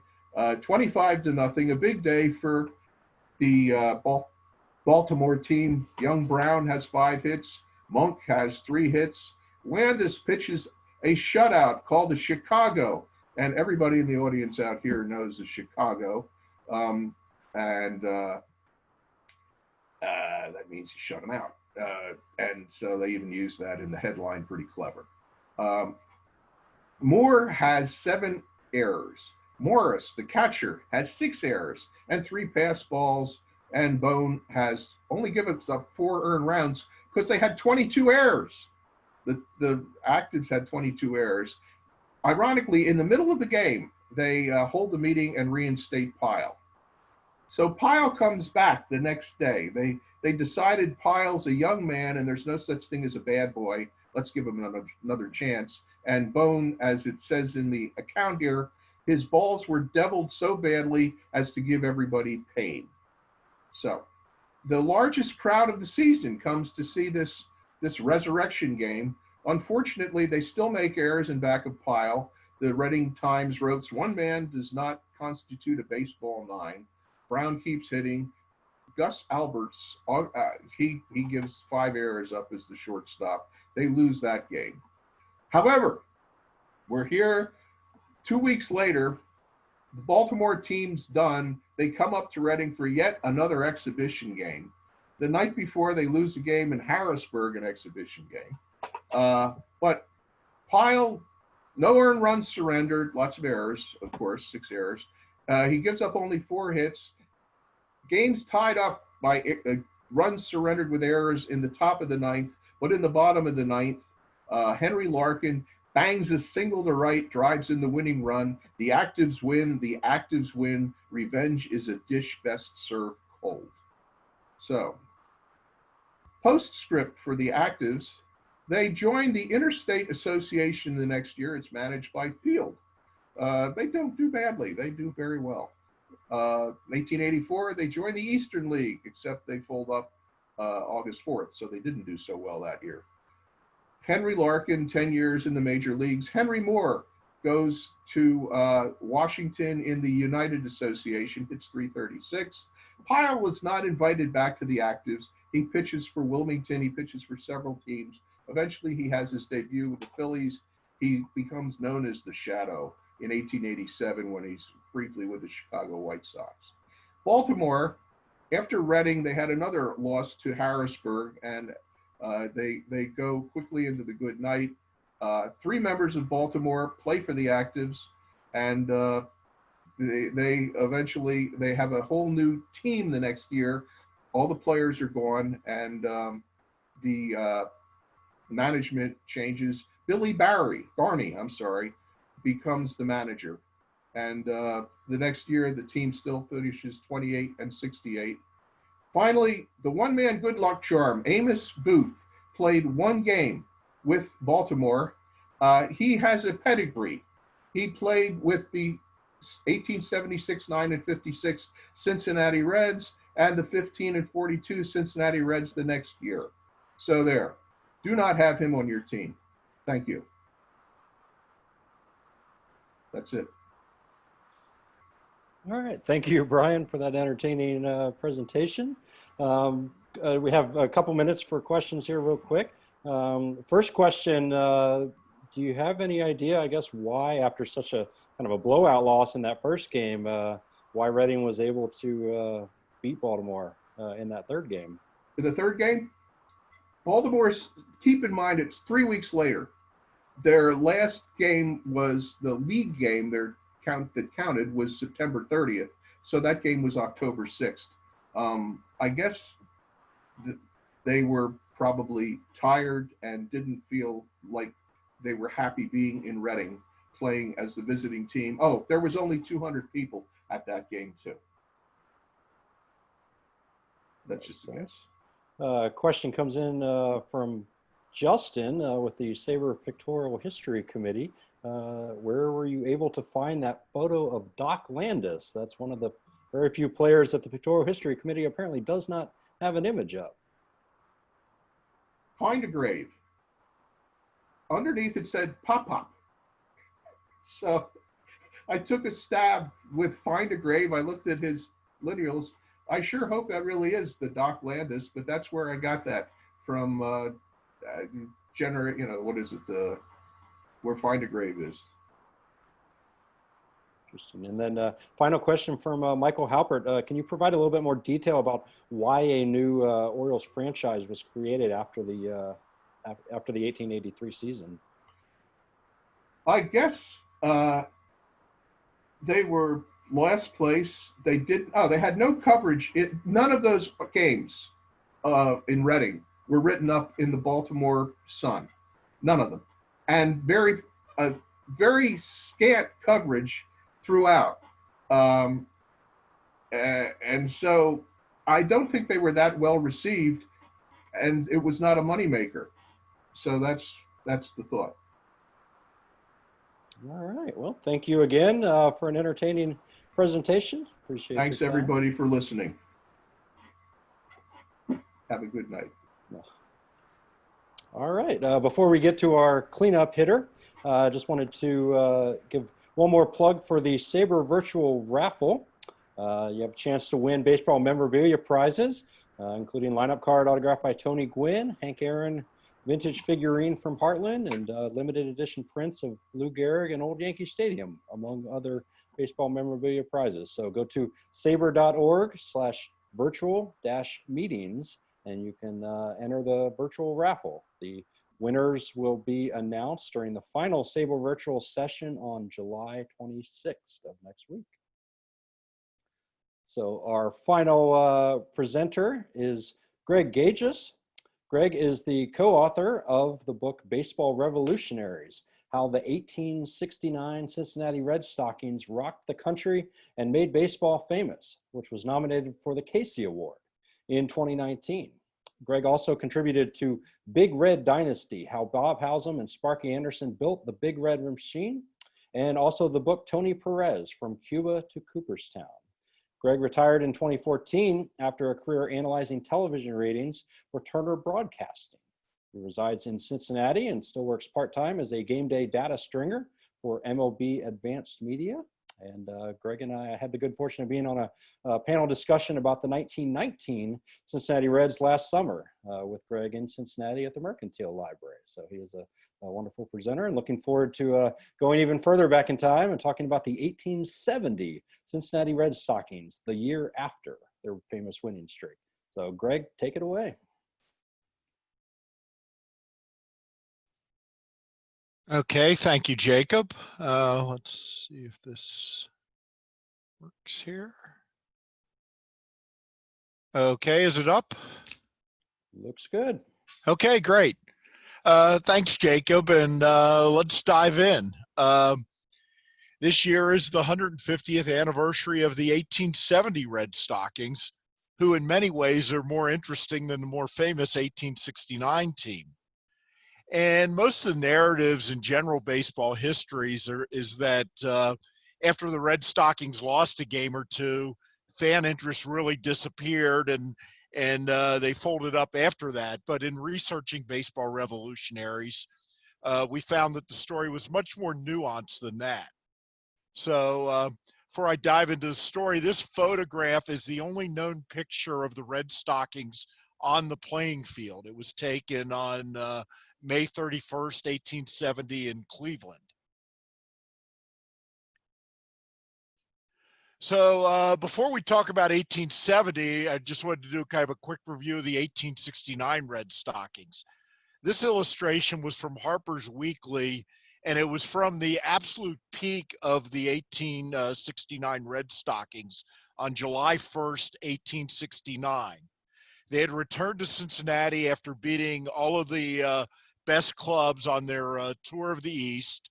There was a big parade. They had an exhibition game, a banquet, and they received this trophy bat, which was reportedly 27 feet long, and it weighed 1,600 pounds. And that 1869 team would go on to finish 57-0. They played on both coasts. They took the Transcontinental Railroad to San Francisco to play games 4 months after it had been completed. And in the words of John Thorne in our title, they made baseball famous. The team and the players were worshipped in Cincinnati. And at the end of the 1869 season, the entire team was re-upped for the 1870 season. During the winter, Harry Wright worked the team hard in the gym. He was a disciplinarian, and as professionals, the Red Stockings were expected to work hard at their craft, including in the off-season. And as illustrated by this passage, Harry was pretty confident. I think when we go east this season, we will be able to play a game or games of ball that will keep up our reputation. But then he also noted time will show, for baseball, as you know, is very uncertain. Harry Wright was a very wise man. They started the 1870 year with a tour of the Deep South. They went to New Orleans and played several games there. They returned home for a series of warm-up matches before heading east in June, very much the same pattern they had in 1869, to again play the best teams in the country. On June 13th, they played the New York Mutual, who they had beaten 4-2 the previous year in what was considered the best game ever played. A 4-2 game was an incredible defensive exhibition. The Red Stockings in 1869 averaged 42 runs a game. So that game was just really incredible and, considered the best up to that time. Well, the Red Stockings played the Mutuals again, beat them easily, 16-3. It was their 81st straight win. The next day, they took on the Brooklyn Atlantic. The Red Stockings had beaten them easily 32-10 in 1869. However, there was a change in the Atlantic lineup. In 1870, their pitcher was George Zetline, who was one of the best in the country, but he had not played in the game in 1869. And the game was an amazing back and forth affair. The Red Stockings led 3-0. The Atlantics were up 4-3 after 6. The Red Stockings scored 2 in the 7th, and the game was tied 5-5 after 8. The Atlantics were willing to accept a tie, but Harry Wright insisted on playing the game out. The 10th inning was scoreless, and then the Red Stockings broke through for 2 runs in the top of the 11th. But the Atlantics came back with 3 for the win. So this promptly became hailed as the best game ever played, replacing that 4-2 game of the previous year. The Brooklyn Daily Eagle described it as the most stubborn game ever. Box scores have been around forever, and here's one from that game. But for those of you that think pitch counts are a recent phenomenon, check out the bottom of the box score. Balls pitched by Brainerd, 283, by Zetline, 268. Now, I know that Asa and George were throwing underhand from 45 feet, but 283 pitches is still a pretty good day's work. The Red Stockings continued to play well after this. In fact, they won their next 15 games. And it's important to note that the attendance couldn't have been too bad in July because the club decided to add seating to the Union grounds for later in the season, and the seating would be ready in August. So that's a rather odd decision if interest had been disappearing after that first loss. But the Red Stockings did start to struggle some on the field. They blew an 8-run 9th inning lead to end up tying Rockford 16-16. They barely beat Harvard, who they had beaten 46-1 by the score of 20-17. And the press began to criticize the previously worshipped Red Stockings. And much of that criticism focused on catcher Doug Allison. And if you think Twitter's nasty, the newspapers in 1870 were pretty nasty too. So here's a quote from the Cincinnati Gazette. As for Allison, he should be placed in right field where he would have nothing to do or be accommodated with a sofa while catching. His lazy antics are utterly without excuse, and he does not gain any credit by indulging in them. The Cincinnati Commercial piled right on a day later, noting that Mr. Allison's organ of self-conceit has been terribly enlarged this season, and the public expects work and no fine airs and no exhibitions of crooked temper and exaggerated self-importance. Allison is not the best catcher in the country by several. Now, personally, I would have cut Doug a little slack. He was the catcher, and none of the equipment we are familiar with had been invented yet. And like everybody else, he did not use a glove. He settled in the D.C. area, and after he retired, this picture of his hands found its way into the collection at the National Museum of Health and Medicine. So catching barehanded for a decade, that's pretty much what it'll do to your hands. And in addition, at this time, the Red Stockings record was 42-1-1. So, however, in August, a string of events would have a much bigger impact on the Red Stockings' fortunes than losing that first game. Aaron Champion was the president of the Cincinnati Baseball Club, and John Joyce was the secretary. And they had really been the visionaries behind the creation of the first openly professional team. They had raised the money, they had expanded Union grounds, they had hired Harry Wright, and they had organized the team's tours. And on August 2nd, they both resigned from the club. It's not really clear why, although both claimed that they needed to pay more attention to their day jobs. But with the criticism in the press, simmering dissension in the club, and some softening of attendance, maybe they decided to leave on top. Perhaps they believed they proved their point that professional baseball would work. Champion, in fact, decided to run for office. He ran for prosecuting attorney. He lost in October. A gentleman by the name of ABC Bonte became the new club president. But the real killer to the Red Stockings season occurred a week later.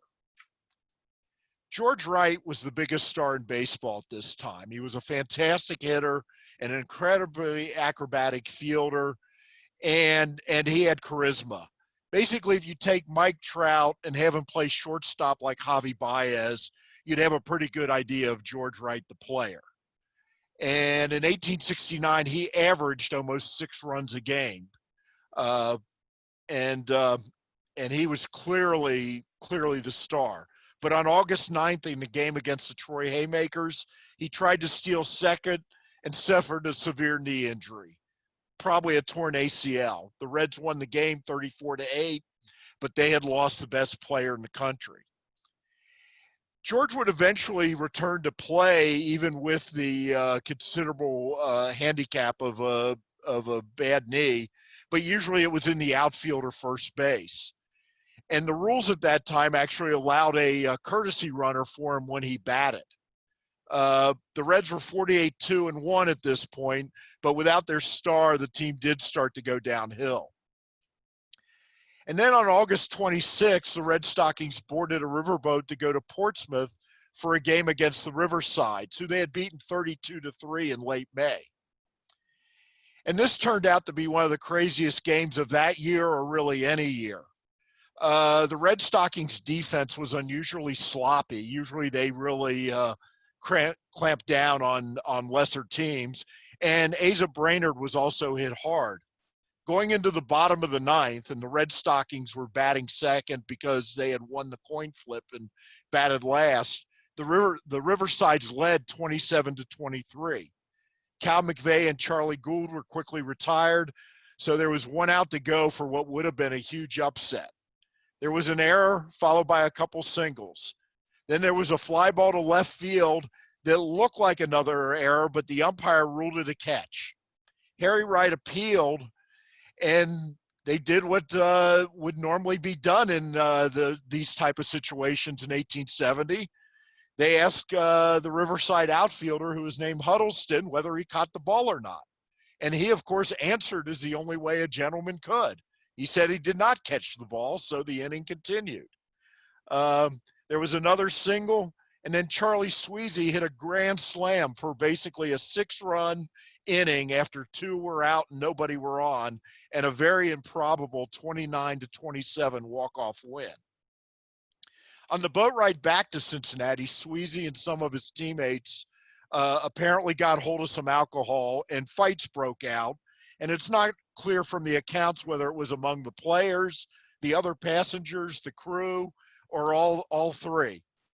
And Harry Wright and the club had a lot of rules expecting the players to behave as gentlemen, and in particular to abstain from alcohol. That was in their contracts, that they would not touch the stuff. 2 factions on the team had really developed. There were the rule followers, consisting of the Wrights, Charlie Gould, and McVeigh, and the rule breakers, which were led by Sweezy and Brainerd. And this incident certainly signified that some dissension in the team was becoming an issue. The club executive board promptly expelled Sweezy from the team. In view of his disgraceful conduct, he was expelled from the 9 and his contract be declared forfeited, it being the determination of this board that the 9 shall be purged of all intemperate, insubordinate, and disorderly members. Charlie Sweezy promptly apologized for his behavior. The team had several important games coming up.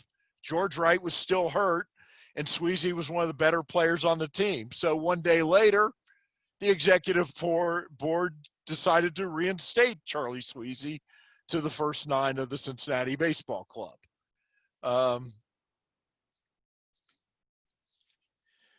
So the next big moment was playing Chicago. In 1869, Chicago did not have a competitive team. And after seeing the success of the Red Stockings, they raised $18,000 to recruit a team with the express purpose of beating the Cincinnati Red Stockings. This ad appeared in the New York Clipper in October of 1869, and it was answered by a guy named Jimmy Wood, seen in this picture here, who was a longtime player with the Brooklyn Eckfords. He was hired as captain, and according to Wood, had been recommended to the Chicago organizers by Harry Wright. He duplicated the Red Stockings model, hiring the best players he could find from the East, recruiting from the Haymakers, Philadelphia Athletic, and the Brooklyn Eckfords. And it set up an interesting philosophical contrast. Wood focused on recruiting the best hitters. Harry Wright liked hitting, but he was obsessed with defense. And he had pretty much invented team defense and baseball fundamentals. So now you know what a Chicago, right now, if you have a Chicago-Cincinnati baseball game, it means one thing. It means Cubs fans in Cincinnati. Well, they didn't become the Cubs until 1903, but a large contingent of Chicago fans did make the 14-hour rail trip to Cincinnati for the game. Wood had intentionally scheduled the games against the Red Stockings for later in the year to give his team time to come together. But at the time of the game, the White Stockings were 47-8, the Red Stockings were 52-2-1. The game was billed as Chicago versus Cincinnati, and this may have been the start of sports teams as city representatives. And the cities were commercial rivals. In 1860, Cincinnati had been the 7th largest city in the country and was about 43% larger than Chicago. But by 1870, Chicago had tripled in size and now was the 5th largest city in the U.S. Cincinnati was still growing, but nowhere near the rate that Chicago was. So in the game in Cincinnati, the White Stockings led 3-0 after 2 and stretched the lead to 8-1. A late comeback closed the gap to 10-6, but the Red Stockings lost. 5 weeks later, there was a rematch in Chicago. 15,000 fans turned out. George Wright played, but he was still hobbled by his knee injury.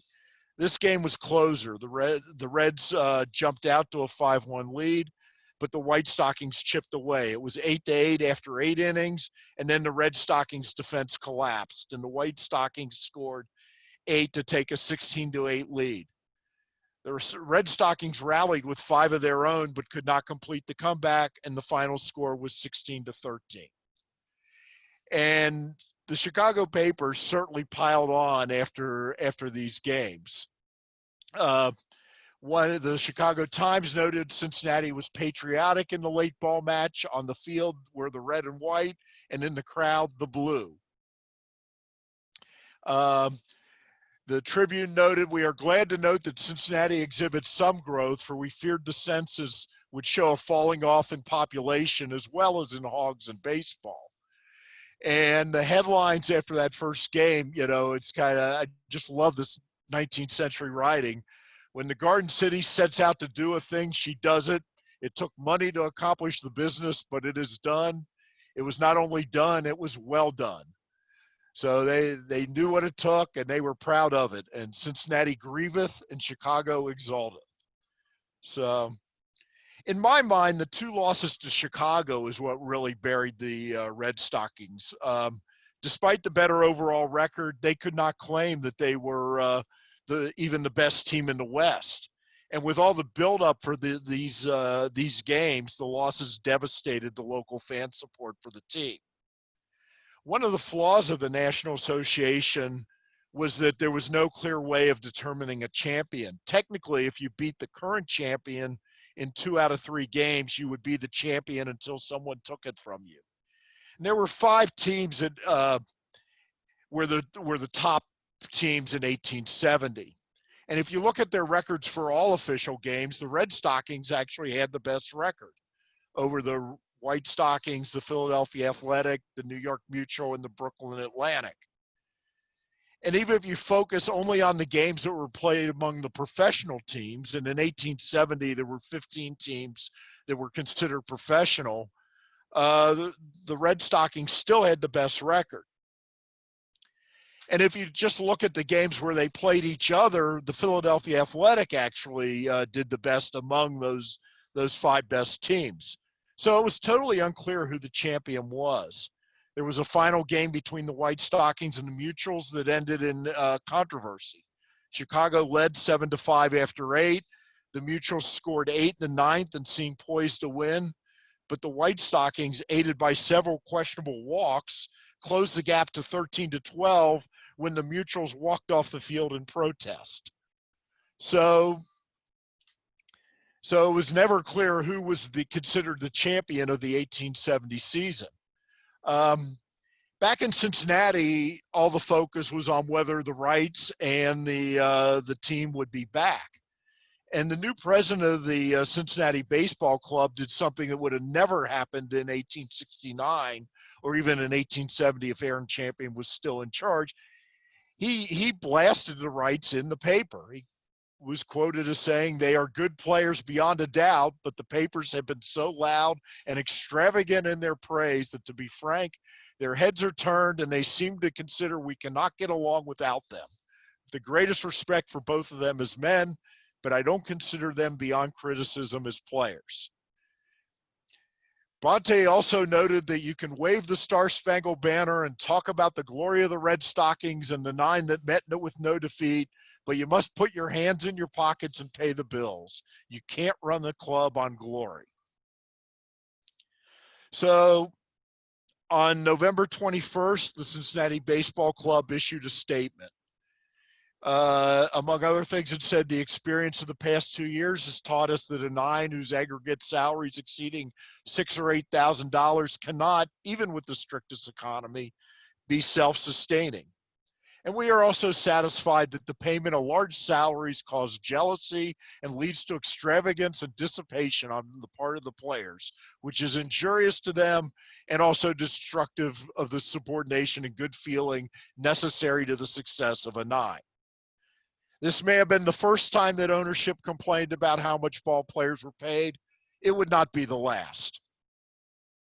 Aaron Champion had the last word. And then for the reasons they stated, they resolved to hire no players for the coming season. Aaron Champion had the last word, noting that baseball does not pay as it used to in those long ago days of 1869. The clean living faction of the team, consisting of the Wrights, Charlie Gould, and Cal McVeigh, went to Boston and became the core of the Boston Red Stockings, which dominated the new professional National Association of Professional Baseball Players. That team, after many moves, is now known as the Atlanta Braves. The rule breaker faction went mostly to Washington.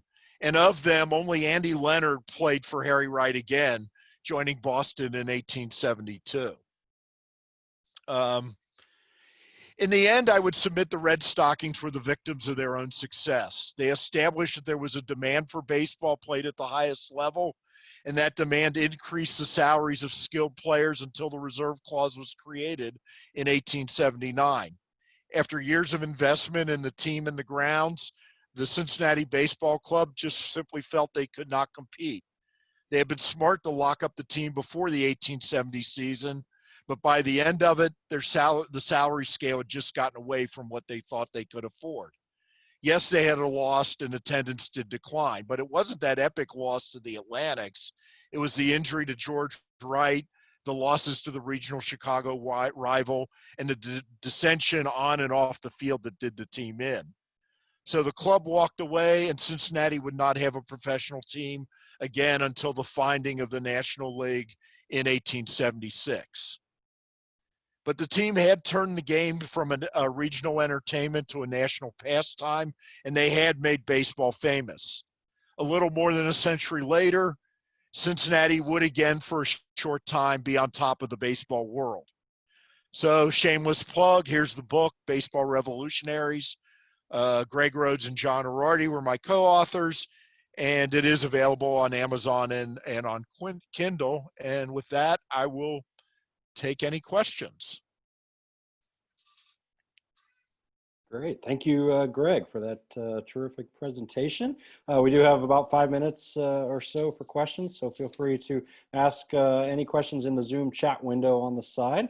First question comes from Steve Dunn. He asked, what was the highest salary on that 1870 Red Stockings team? You know, the 1870, we've never found a record of the 1870 salary. So the highest on the 1869 team was George Wright. I believe was paid $1,400 for the season, and I'm sure he would have been the highest paid player on the 1870 team too. But nobody. That's kind of one of the whales we spent a lot of time looking for, but no record of the 1870 salaries exist. So the famous game against the Brooklyn Atlantic Club, Stephen asked, did Harry Wright ever regret keeping that game going before losing in extra innings? No, not really. Harry Wright, you know, one of the things that is really interesting about Harry Wright is he was obsessed with growing the game, and he wanted to play it out. And you know, after the game, it's like, yeah, we lost, tough game, and they just moved on. He never gave any indication that that he was sorry he played it out. So just hypothetically, what do you think might have happened if the Red Stockings had not lost that game against Brooklyn, or possibly not lost the games against Chicago either? You know, if they had continued their long winning streak from 1869 all the way, you know, to the end of the 1870 season, do you think winning would have cured all the other, you know, financial problems and kind of the dissension, anything else?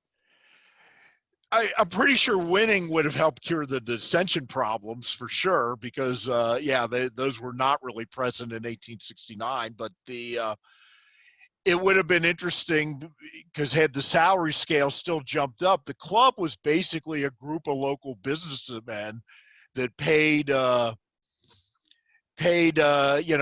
dues to fund it, and they were regularly shaken down for loans to improve the field, to add stands, to fund tours, things like that. And the impression in 1870 we had was that they were tapped out.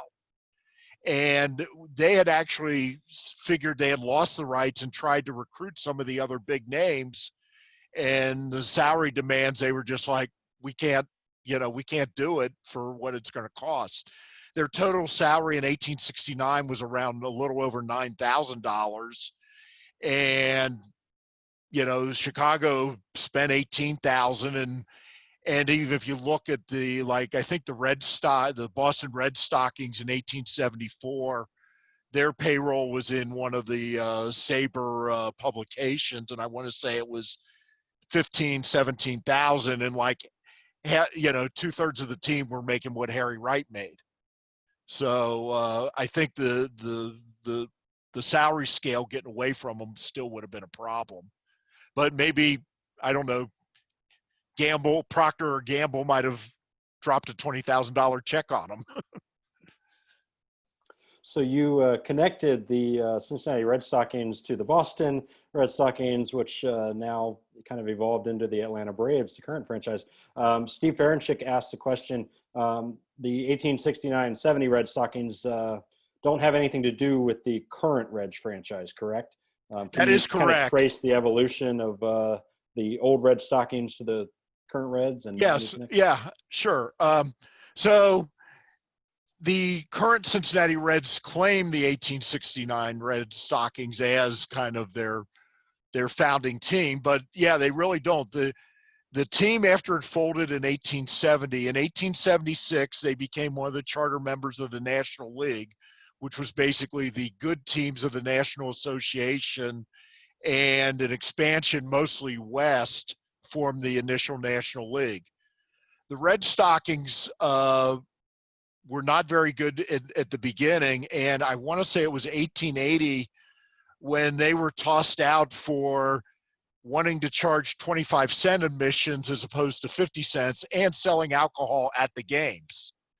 And that became kind of what the American Association did, the Beer and Whiskey League. So they were thrown out of the National League, and then they joined the American Association in 1882. And for Major League Baseball purposes, they consider that 1882 team the start of the current franchise. Excellent. And then one final question from Stephen. Before the changes at the top of the organization in August of 1870, how much of a say did Harry Wright have in acquiring players? Well, there really wasn't, he had a lot of say in acquiring that team. And,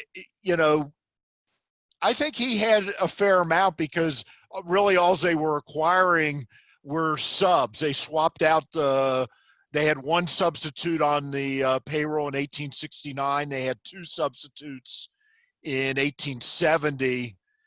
And that was pretty much the team. I mean, you played every game. You were not able to substitute for a player unless he was hurt and the other team agreed he was hurt. And in fact, it would not be uncommon for one of the subs to be the scorekeeper.